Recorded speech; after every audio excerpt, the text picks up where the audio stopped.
रामायण कहती है राम जी को प्रेम प्रिय है। तो हनुमान जी कहां मिलेंगे? जहां कथा होगी वहीं पर हनुमान जी होंगे। तो क्या महाराज यहां हैं हनुमान जी? हाँ हैं। कहां हैं? दिखाओ। अरे दिखाने वाली बात नहीं, अनुभव की बात। अनुभव करो, यहीं कहीं है। कहां अनुभव करो? हमें तो नहीं दिख रहे। कुछ विज्ञान के लोग बड़े खतरनाक होते हैं। एक चाहिए हमें फिजी का लड़का मिला, सुआबा में रहता था। तो क्या तुम्हारी राजधानी का क्या नाम है? सुआ में रहता था, नाम चंगीलाल। हमने कहा और बताओ भगवान को मानते हो? बोले हम नहीं मानते, हम तो विज्ञान के लड़के हैं, आईआईटी पढ़ाई की है हमने, इंग्लैंड से पढ़ाई की है, हम नहीं मानते। हम तो हम प्रैक्टिकल मानते हैं, जो प्रैक्टिकल हो उसी को मानते, प्रैक्टिकल के अलावा कुछ नहीं मानते। हम कहा अच्छी बात है। हम कहा तुम प्रैक्टिकल मानते हो? बोले हाँ मानते हैं। बोले तुम कहां भगवान भगवान पंडित जी लगाए फिरते हो? अरे हम कहा ये बात तो छोड़ो, ये बताओ तुम जहर को जानते हो? पॉइजन को? बोले हाँ जानते हैं। हम की क्या करता है? बोले मारता है, कोई पी ले तो मर जाता। हम कहा तुमने कितनी बार पिया? बोले हमने पिया नहीं है पर हमें पता है। हम कहा जब तुम प्रैक्टिकल नहीं किए तो तुम्हें कैसे पता कि जहर मारता है?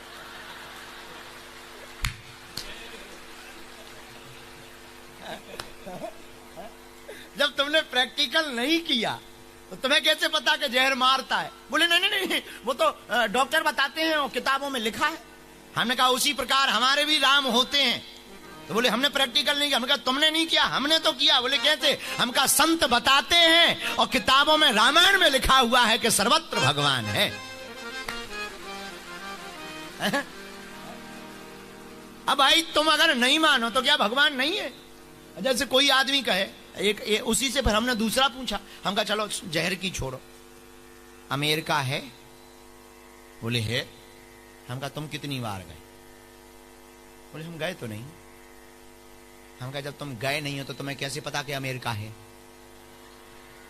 बोले नहीं नहीं, वो तो न्यूज़ों में आता है, किताबों में लिखा है। हम कहे उसी प्रकार संत बताते हैं, भक्त अनुभव बताते हैं कि भगवान होते हैं। गीता में लिखा, महाभारत में लिखा, रामायण में लिखा। तो जैसे तुमने बिना जाए हुए अमेरिका को स्वीकार कर लिया अनुभव के रूप में लोगों के कहने पर, उसी प्रकार हम भक्तों ने भी संतों के कहने पर और रामायण के आधार पर राम जी को भी स्वीकार कर रखा है।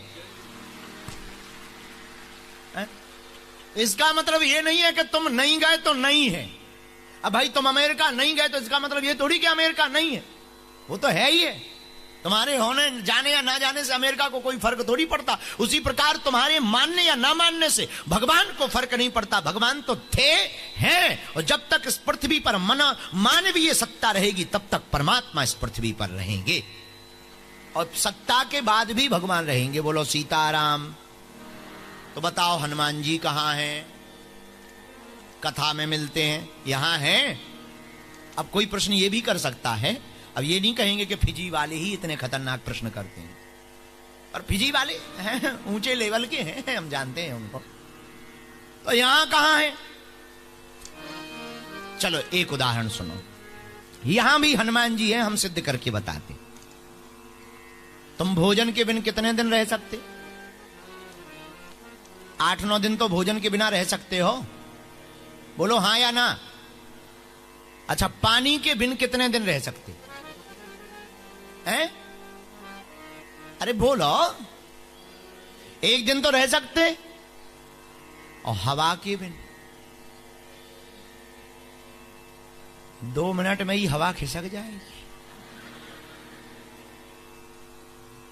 अच्छों की हवा खिसक जाती है। कोरोना में थोड़ी सी ऑक्सीजन क्या कमी हुई थी कि आदमी खिसक गए। मोटों की भी हवा खिसक जाती है। तो हवा के बिना 1 मिनट नहीं रह सकते, क्योंकि हवा नहीं तो हवा खिसका देती है आदमी पे। क्या बोले? दिस इज डेड, खत्म हो गए, ठटरी भर गई इनकी। हाँ, बचे नहीं है प्राण, पखेरु उड़ गए हैं। तो हवा के बिना 1 मिनट नहीं रह सकते। हवा का एक नाम है पवन, पर्यायवाची में हवा को कहते हैं पवन। और हनुमान जी का एक नाम है पवन पुत्र। हवा का एक नाम पवन है और हनुमान जी का एक नाम पवन पुत्र है। ये जो तुम श्वास ले रहे, ये हनुमान जी को ही तो स्वीकार कर रहे हो। अंजनी पुत्र पवन सुत नामा, अंजनी पुत्र पवन सुत नामा। तो हनुमान जी कहाँ? जहां पर कथा होती वहां हनुमान जी होते हैं। तो राम द्वारे तुम रखवारे। अब देखो हनुमान जी को पाना सरल है कि नहीं है? हनुमान जी को पाना है तो कथा में आओ। लेकिन कथा में हनुमान जी मिलेंगे कैसे? जो कथा चल रही उसे जीवन में उतारो तो हनुमान जी तुमसे प्रसन्न हो जाएंगे, जैसे तुलसीदास जी पर हो गए। हनुमान जी जब तुम्हें मिल जाएं, एक बात और सुनो। पूछो क्या? पूछो। अगर तुम्हारे अच्छे दोस्त हनुमान जी बन जाएंगे तो फिर तुम्हें राम जी के पास जाने की जरूरत नहीं है। राम जी को लेकर आने का काम हनुमान जी का हो जाएगा।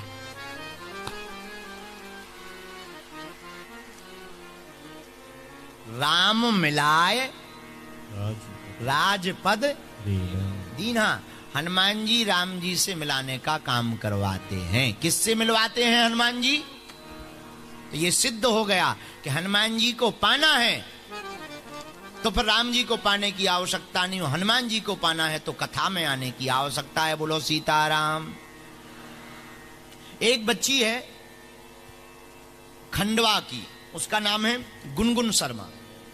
उसने प्रश्न किया था, चिट्ठी भेजी थी जब हम भारत में थे। बोले गुरुजी हम सुखी कैसे रहें? सुखी कैसे रहें? खुश, हैप्पी, सुखी कैसे रहें? तो उसने लिखा, बोले गुरुजी हमारे पास भगवान की कृपा से सब कुछ है, धन है, दौलत है, पति है, परिवार है, बच्चे हैं, गाड़ी है, घोड़ा है, सुखी नहीं है। तो हमें उत्तर तो अलग तरीके का आया। हमें लगा कि इनको लिख देना चाहिए उसी चिट्ठी में कि तो अब तुम सन्यास ले लो। लेकिन हम उन्हें लिख नहीं पाए। अब हम उनको माइक से ही उत्तर दे देते हैं टीवी पर। गुनगुन बिटिया, नाम बड़ा विचित्र है गुनगुन, पर जैसा भी ये नाम तो नाम है। गुनगुन, सुखी रहना है तो हमने 5 उपाय निकाले सुखी रहने के। कितने? क्या फिजी में भी कोई सुखी रहना चाहता है? जरा हाथ उठाओ। हैं, सब उठाएंगे। बड़े चतुर है। फिजी वालों से कोई जीत नहीं सकता। फायदे की सौदा तो तुरंत। दुनिया की आदत बड़ी। तुम सुखी रहना चाहते? बोलो, अरे जोर से बोलो। तो 5 उपाय हैं, मानोगे? पहला उपाय, जो तुम्हारे पास है उसका महत्व समझो। जो तुम्हारे पास है उसका महत्व समझो। आदमी दुखी ज्यादातर वो है कि जो है उसकी कोई इज्जत नहीं करता, और जो पड़ोसी के घर पे है उसको भगवान मानता है।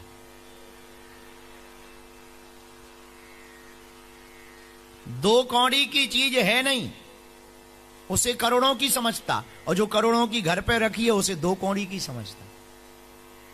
बुरा ना मानिएगा, अब ऐसा तर्क देना चाहिए कि नहीं देना चाहिए। कई बार अपनी लुगाई अच्छी नहीं लगती है।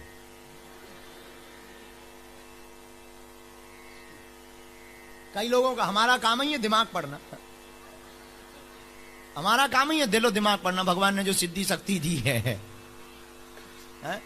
तो कई लोगों को अपना घर अच्छा नहीं लगता, अपनी गाड़ी अच्छी नहीं लगती, पड़ोसी की गाड़ी अच्छी लगती, पड़ोसी के मकान अच्छे लगते, पड़ोसों की व्यवस्थाएं अच्छी लगती। सही कह रहे माता जी? कौन माता जी कह रहे? कहीं पीड़ित तो नहीं रही आप इससे? जरा खड़ी हो माता जी, जरा इन पर कैमरा करो भाई। टीवी वाले कहाँ गए? हाँ हाँ, वहीं रहो माता जी, जरा इन पे कैमरा करो माता जी पे। सही बात है का? है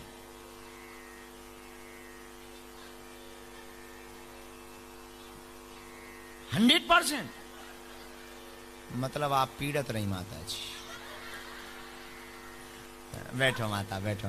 तो सुखी रहने के 5 उपाय में पहला उपाय, जो है उसका महत्व समझें। क्या समझे? जोर से बोलो।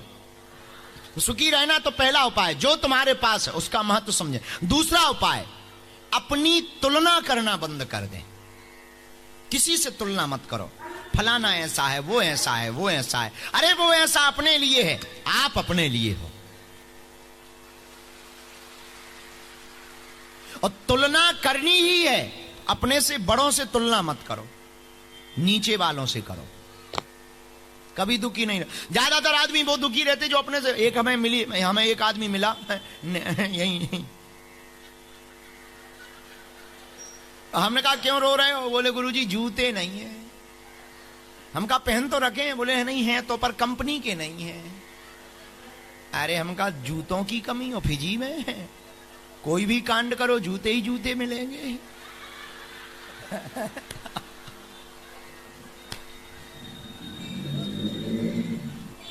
मना करना पड़ेगा कि रहने दो। और बोले नहीं नहीं वो जूतों नहीं, पहनने की बात कर रहे हैं। हम कहने हम भी पहनने वाले ही बता रहे हैं। तो बोले जूते नहीं है। हमने कहा क्यों? बोले कंपनी के नहीं है, पड़ोसी कंपनी का पहनता है। हमने कहा क्या मूर्ख आदमी हो, जूते हैं तुम्हारे पास पर कंपनी के नहीं है तो तुम रो रहे। हमें उसे एक मकान पे लेवा गए, झोपड़ी में, झोपड़ी था, गरीब आदमी था। एक सामने बैठा हुआ आदमी मुस्कुराता हुआ था। उसने हमें देखा, हाथ जोड़े, प्रणाम करने लगा। हमने कहा कुछ देख रहे? बोले क्या? हम कहा जरा गौर से देखो। बोले गुरुजी लंगड़ा है। हम कहा देखो पैर नहीं है फिर भी मुस्कुरा रहा। तुम्हें तो भगवान ने पैर भी दिए, पहनने को जूते भी दिए, फिर भी तुम रो रहे। बताओ तुम मूर्ख हो या ये मूर्ख है? तो सुखी रहने का गुनगुन दूसरा उपाय है, अपने से किसी की तुलना मत करो। और करनी है तो नीचे वालों से तुलना करो ताकि तुम सुखी रहो। ऊंचे वालों से जब भी तुलना करोगे दुखी रहोगे। तीसरा उपाय, जो भी परिस्थिति हो ईश्वर को धन्यवाद दो। किसको धन्यवाद दो? जोर से बोलो। भगवान को धन्यवाद दो, परमात्मा को। बुरा भी हो जाए तब भी धन्यवाद दो, ईश्वर अच्छा करना चाह रहा। बुरे में भी आप कहोगे कितनी विचित्र बात है कि बुरे में धन्यवाद दे। हाँ, बुरे में ज्यादा धन्यवाद दो। हम एक छोटी सी घटना, अभी चंडीगढ़ की है। एक हमारे बहुत प्रिय शिष्य हैं, उन्हें मकान लेना था। उन्होंने मकान फाइनल किया, वो मकान उन्हें नहीं मिला। जब नहीं मिला तो वो पति पत्नी दोनों निराश हुए, हमारे पास आए। बोले गुरुजी वो मकान नहीं मिला हमको। हम कहा दुखी होने की बात नहीं है, भगवान चाहते हैं कि अभी तुम किराए के मकान में मजे लो ताकि सभी मकान की टेंशन मकान मालिक की रहे, तुम खुद टेंशन में न आओ। भगवान अच्छा चाह रहा है, बुरे में भी अच्छा चाह रहा। किसी राज्य की घटना में याद है कि किसी राज्य का राजा और मंत्री दोनों साथ रहते थे, दोनों आपस में बड़ा प्रेम करते थे। और एक बार राजा तलवार से तलवार की धार चेक कर रहा था, धोखे से उसका अंगूठा कट गया। पीछे से खड़े हुए मंत्री ने ऊपर की तरफ देखकर कहा ठीक हुआ, अंगूठा कट गया। राजा का दिमाग खराब हो गया कि क्या पागल आदमी है, भला हुआ कि अंगूठा कटना भला होना है। अच्छे खासे 6 फीट के थे, अंग भंग हो गया, डाल दो इसको जेल में। और जैसे ही जेल में ले जाने लगे तो मंत्री फिर ऊपर की तरफ देख करके बोला भला हुआ जो जेल मिल रहा। राजा ने कहा इसको तो हमेशा के लिए डालो। जेल चला गया। राजा दूसरे दिन अंगूठा की मलहम पट्टी करवा करके शिकार खेलने गया। बदकिस्मती से राजा डकैतों के चक्कर में पड़ गया, पकड़ लिया गया। मंत्री तो भाग गए, बाकी राजा पकड़ लिया गया। और जब राजा पकड़ लिया गया उन डकैतों को, तो उन डकैतों के सरदार ने प्रण किया था कि अगर हमारे बेटा होगा तो हम किसी नर की बलि चढ़ाएंगे, पुरुष की, किसी व्यक्ति की बलि चढ़ाएंगे। और राजा पकड़े गए, उसके बेटा हो गया। तो बलि चढ़ाने के लिए राजा को ले गए देवी के सामने, और गर्दन काटनी ही थी। तब तक बलि चढ़ाने के लिए तैयार हुए तो पंडित जी ने कहा जरा चेक तो कर लो, अंग भंग तो नहीं है। और जब चेक किया तो राजा बाकी तो ठीक था, अंगूठा कटा था। तो पंडित जी ने कहा ये बलि स्वीकार नहीं है, फेंको इन्हें, भगाओ। भगा दिया गया राजा को 4-6 थप्पड़ मार करके। राजा सीधा जेल में जहां मंत्री डला था वहीं पर आकर के बोला कि भला हुआ। क्यों? तू ठीक कहता था, भला हुआ। आज अगर अंगूठा नहीं कटा होता तो गर्दन कट गई होती। लेकिन एक बात बोले मंत्री, बोले बोलो, बुरा ना मानना, हमारे साथ तो अंगूठा कटा था तो भला हुआ, सो हमारी गर्दन बच गई, पर तुम्हें जेल मिला, ये क्या खाक भला हुआ? मंत्री बोला हमारा तो डबल भला हुआ। राजा बोला कैसे? बोले जहां आप रहते वहां हम होते कि नहीं होते? बोले बिल्कुल होते। बोले आप पकड़े जाते तो हम भी पकड़े जाते कि नहीं पकड़े जाते? बोले बिल्कुल पकड़े जाते। बोले आप चेक होते तो क्या हम चेक नहीं होते? बोले बिल्कुल चेक होते। तो मंत्री बोला आप तो चेक में परीक्षण में फेल हो जाते, क्योंकि अंगूठा का हम तो पूरे के पूरे हैं। तो हमारे साथ तो और ज्यादा भला हुआ। इसलिए गुनगुन तुमने पूछा है कि सुखी कैसे रहें, तो पहला उत्तर यह है कि जो है उसका महत्व समझो। दूसरा उत्तर यह है अपनी तुलना किसी से करना बंद करो। और तीसरा उत्तर यह है बुरे में भी भगवान को धन्यवाद दो, भला हुआ है। चौथा उत्तर गुनगुन, अगर तुम्हें प्रसन्न रहना है तो चौथा उत्तर यह है कि विपरीत परिस्थितियां कितनी भी आ जाएं, डिगना नहीं। कितनी भी विपरीत आ जाएं, हमको डिगना नहीं है। हर परिस्थिति में खड़े रहना है, बुरी से बुरी परिस्थिति में भी खड़े रहना है। भरोसा भगवान का नहीं छोड़ना है, चाहे जो हो जाए। याद रखना, सबरी ने 10,000 वर्ष तक प्रभु का इंतजार किया, लेकिन परिणाम लोग कहते हैं कैकई के कारण राम बन गए। हमारी व्यासपीठ कहती है कि सबरी के कारण राम बन गए। सबरी के बुलावे में इतनी ताकत थी कि राम जी को राज्य छोड़कर के वन आना पड़ा। इसलिए गुनगुन, आपने पूछा सुखी कैसे रहें, किसी भी परिस्थिति में अपने नियमों को मत तोड़ना, अपनी आदतों को मत छोड़ना। विदेश में भी रहते हुए अपनी परंपरा को मानना। जो नियम है सो है, भजन करना है सो करना है। अब चाहे जगत हंसे और चाहे दुनिया ताने देवे या कोई भला बुरा कहे, तुम्हारा नियम है कि तुम्हें कथा सुननी है, तो फिर चाहे जो हो जाए, इसीलिए डिगना नहीं है। और पांचवा सूत्र गुनगुन, तुमने पूछा है कि सुखी कैसे रहें, पांचवा सूत्र तुम्हारे बहुत काम का है, लोगों की सुनना बंद कर दो। ये लोग तुमको कभी जीने नहीं देंगे गुनगुन। तुम जितना भी लोगों के सुनोगे, और याद रखना अगर तुम सोशल मीडिया पर हो, सोशल साइट चला रही हो, तो कमेंट्स मत पढ़ा करो, ये और ज्यादा खतरनाक। 4 फोटो तुम तिलक चंदन माला की डाल देना, नीचे कमेंट है नया बाबा तैयार हो गया है। बड़ा खतरा है ये, सबसे बड़ा खतरा है ये। हाँ, कहीं पर भी पूजा पाठ के लिए खड़े हो जाओ, आफत हो जाएगी साहब, बहुत आफत हो जाएगी, बहुत आफत हो जाएगी। और लोग बहुत खतरनाक है, ये जीने नहीं देंगे। एक राजा और रानी दोनों घोड़ा के ऊपर चले जा रहे थे, दोनों घोड़ा के ऊपर बैठे हुए थे, राजा और रानी। घोड़ा एक गांव से निकले, गांव वाले बोले बताओ तो क्या जमाना आ गया, छोटा सा घोड़ा और 2-2 बैठे। राजा रानी से बोला बेइज्जती हो रही है, एक काम करते हैं तुम बैठी रहो, हम पैदल चल रहे। रानी बोली चल लो, रही होगी फिजी की। राजा पैदल हो गया, रानी घोड़े पर बैठी चली जा रही थी। फिजी देश में ही एक कोने की तरफ से निकले सुआ, वहां पनहारनी पानी का मटका लेकर के जा रही थी। उसने दूर से देखा, पनहारनियों ने घूंघट मुंह डाल करके, भारतीय परंपरा का घूंघट डाल करके मुंह टेढ़ा करके बोली देखो तो क्या जमाना आ गया जी। दूसरी सहेली बोली क्या जमाना आ गया, देखो तो अच्छी खासी नई नवेली है, खुद घोड़ी पर बैठी है और खसम को पैदल चलवा रही है, पति को पैदल चलवा रही, क्या गजब का जमाना आ गया। पत्नी रानी बोली राजा से हमारी बेइज्जती करवा दी आपने। राजा बोला क्या करें। रानी बोली एक काम करो, तुम बैठो, हम पैदल चलते। अब बेचारा राजा बैठ गया, रानी पैदल चलने लगी। एक गांव के मोहल्ले से निकले, 4 युवक बैठे हुए थे। बोले ओ हो क्या जमाना आ गया, सुकुमार सी कोमल सी पत्नी को पैदल चलवा रहा, खुद 6 फीट का घोड़े पर बैठा हुआ है। राजा बोला रानी तुमने हमारी बेइज्जती करवा दी, अब क्या उपाय बचा। अब तो एक ही उपाय बचा है कि घोड़े को ही कंधों पे टांग लो, और कोई उपाय नहीं बचा है। अंत में राजा समझ गया ये दुनिया बड़ी खतरनाक है रानी, एक काम करो। बोले क्या।